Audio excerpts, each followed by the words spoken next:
So our current double neck is an evolution of double necks. Back in the early 2000s, we did a custom guitar for Scott Chinnery, and it was based off of a Larson brother guitar, which was huge. It was called the Goliath. It was 21 inches in width. And the folks working with me at the time were Danny Brown and Dale Eckert. And those two guys were tasked by Chris Martin to actually put together a guitar using two necks. And typically, you know, going through the 70s as a child and then seeing how rock stars would use double neck guitars, you know, they'd have their 12 string when they needed it, and then they could do lead work on the 6 string. So when Chris requested this double neck, we basically laid it up in that fashion. I think we need to, find that point where the electric guitar enters the realm of possibility, because in the research I did, yes, there were the harp guitars. They were acoustic. They weren't, yes, it's a double neck, but you didn't play the other neck. You tuned it the way you wanted it to be tuned, and you played the strings as they were.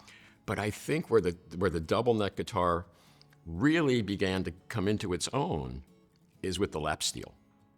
That's when historians say that it really kind of worked. So double necks at Martin got started in 1859. Martin built 4 double necks between 1859 and 1860, and it was something that they never cataloged, or wasn't a regular production model. These were just kind of one-offs that customers of theirs had requested. So, Martin really would never turn down an order, so they built them, and I don't think they had plans for anything else, or else they would have put them in their catalogs eventually and, kept on building them. So Martin got into building more kind of a traditional double neck in 1902. Now, this guitar here was ordered by the Spar Mandolin and Guitar Club from Jersey City, New Jersey. And one of the things about all of these early double necks is that they had drone strings. As you can see, there's no frets on the fingerboard. So it was kind of just, they would hit the string and just let it ring and then play down on the 6-string neck. So this happens to be an 18-string, which is kind of has the more traditional, the way we think of double necks. You have a 6-string neck and a 12-string neck. Martin built 10 double neck guitars between 1902 and 1912. We do have another double neck in our repair department right now. It's a 16-string. So there were different variations. There was nothing like set in stone as far as the second neck on the guitar. We had the 6-string neck, and then the second neck, the string amount would vary. But one of the things that's interesting about these double necks is that they did inspire Martin to start building triple O models, because the body size, they knew at that time the largest guitars they were building were double O's, and that just wasn't big enough for a double neck guitar. So when they started building these, they also started building 6-string triple O's. So here we have the Goliath prototype double neck. As you can see, this is a very large instrument. It's also very heavy in terms of, it wants to always fall front a little bit. So there's a couple things we learned when we did this. This was so large we could actually use 2 sound holes in it. And the bracing pattern is such where it actually has a very different way of bracing. Also, we learned that having this many tuning gears up top is it's fine, but these are enclosed gear tuners, so that makes everything just a little bit heavier. We do have the configuration of the 12-string on the top and the 6-string on the bottom. And the reason for that is because typically on the 12-string you're going to be playing more chords, and because it is a 12-string, it makes it a little bit easier to get to all 12 strings. Whereas on the 6-string, typically if you're doing lead work or some melodies, having it a little bit lower is just a little bit more comfortable. It was a cool guitar, the Goliath, and it wasn't practical at the time. So fast forward, we get into the creation of the Grand Jumbo body. And the Grand Jumbo body was basically our interpretation of a really great sounding 12-string from an earlier era. And we used some of what we learned with the archtop guitar. We used some of that technology to make this body shape. And so this new Grand Jumbo was meant to be a 12-string. And we also experimented and put out some baritone scale-length guitars in that body shape. But it was around that same time that Chris had come to me and said, hey, we got that really cool big body. He says, can we do another double neck? So this is the Grand Jumbo that was built back in 2010. Well, actually, 2009 was built and it went to the 2010 NAMM show. This one in particular, we did a little bit more of an ornate build. As you can see, it has some really cool inlays around the top and on the bridge. And what's always challenging with double neck guitars is how to incorporate the bridge design. And that's something, it was well done on here, but there's actually 3 pieces of wood that make up this one bridge. When we got it to the NAMM show, there was a lot of interest around it, but to build it, it was just so impractical for us. I remember, like, there's very few things I would not want to replicate, you know, when we do a prototype.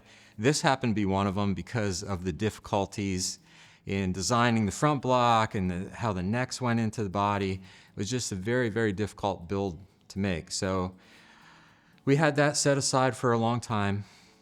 And our friend John Mayer called up Fred Green, and he asked Fred, hey, I'm going out on a solo tour.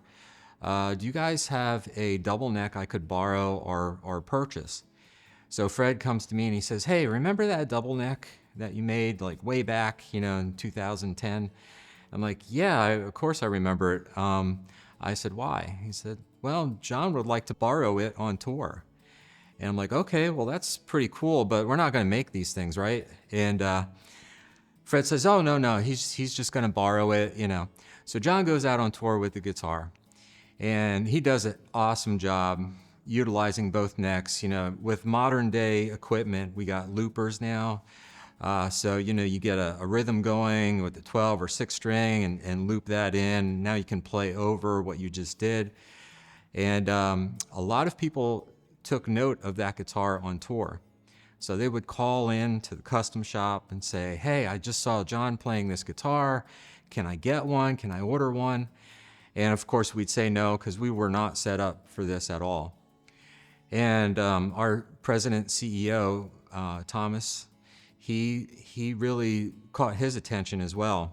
You know, I think we had the conversation before, but I have to say, when I saw John Mayer in concert for his acoustic and solo tour, where he played a lot of Martins during the concert, when he brought out the double neck, there was a wow response from the crowd. And to me, that was just the perfect reinforcement, you know, that this is something really cool to do. And we are Martin. We should have something like that to offer. And he did play a Martin. It's a beautiful guitar. It's versatile. And so I think it was just another piece in the puzzle to say, let's absolutely do this.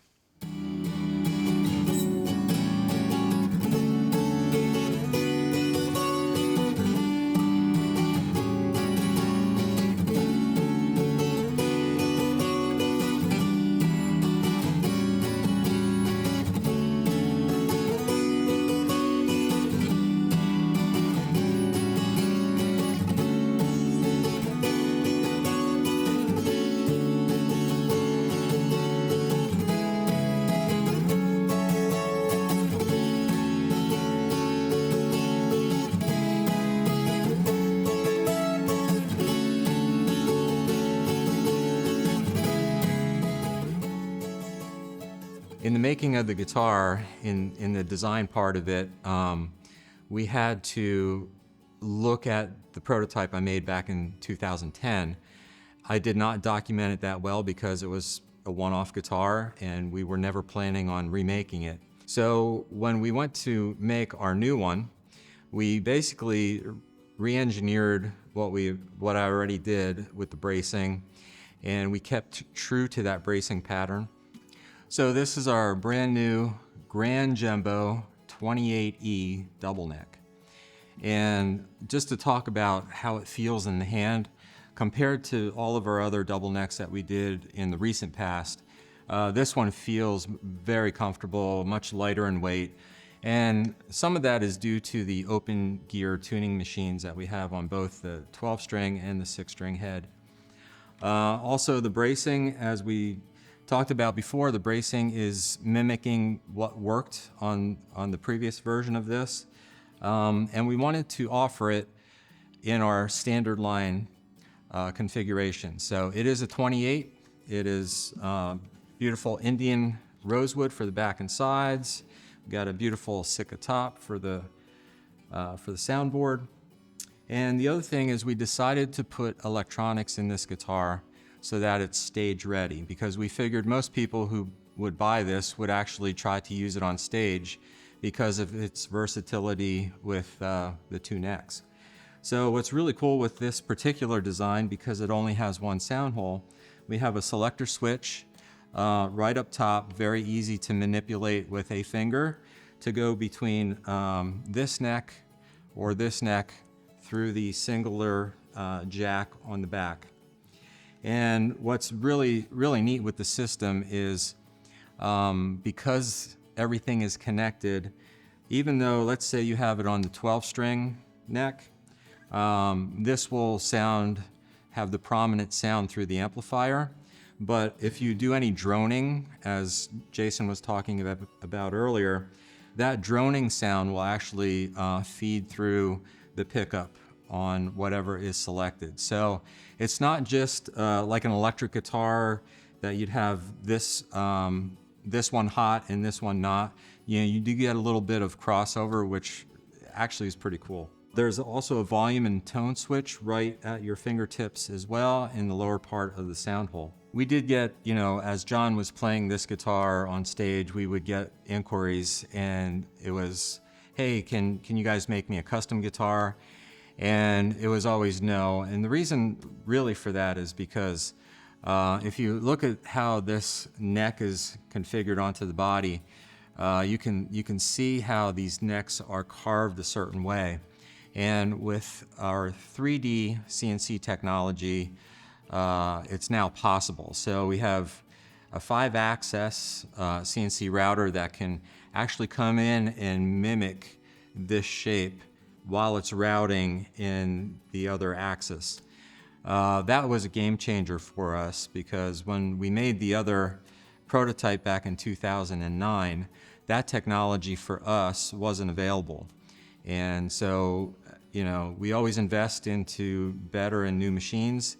And in this case, it was one of those features that we were able to pull off with some new and modern technology. So the new double necks we have coming out, they're going to be Martin's first catalog double necks, because everything up to this point were, they were just customer requests or guitars that we had built just as prototypes.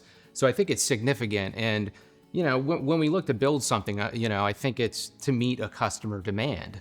And it's not just to, satisfy, our needs, like, oh, we want to build a double neck, let's do it. But we think there is a market for them. And I mean, with these guitars, I really think we hit the nail on the head, because, I've played it, and I think it's possibly the best sounding 12-string guitar I've ever played. And then you have the six-string neck on it, it's just an amazing guitar.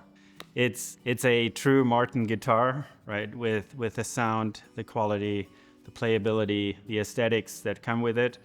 As I mentioned, this is intended to become part of our standard line.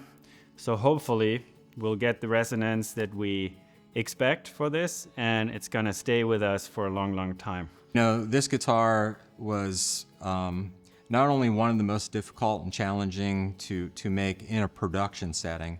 I think the team that actually put it together really enjoyed working on this, because we do a lot of new products, we do new body shapes, but there's very few times where we get to do something this challenging. And once you get through the challenge part of it, there's a great reward at the end of it. And everybody had fun doing it. It was about 1.5 years in process, so, but it paid off for us, and I think we got a really great product. You know, I'll be a little snarky and say, is this just the beginning of, shouldn't we have one with a bass neck? Shouldn't we have one with a mandolin neck? Shouldn't we have one with a ukulele neck? Big shout out to Linda Manzer for her spectacular approach to multi-neck guitars. Just, I think in some respects, she paved the way for all of the rest of us to be able to get away with something like this and have people go, it's not a joke. It's a real musical instrument.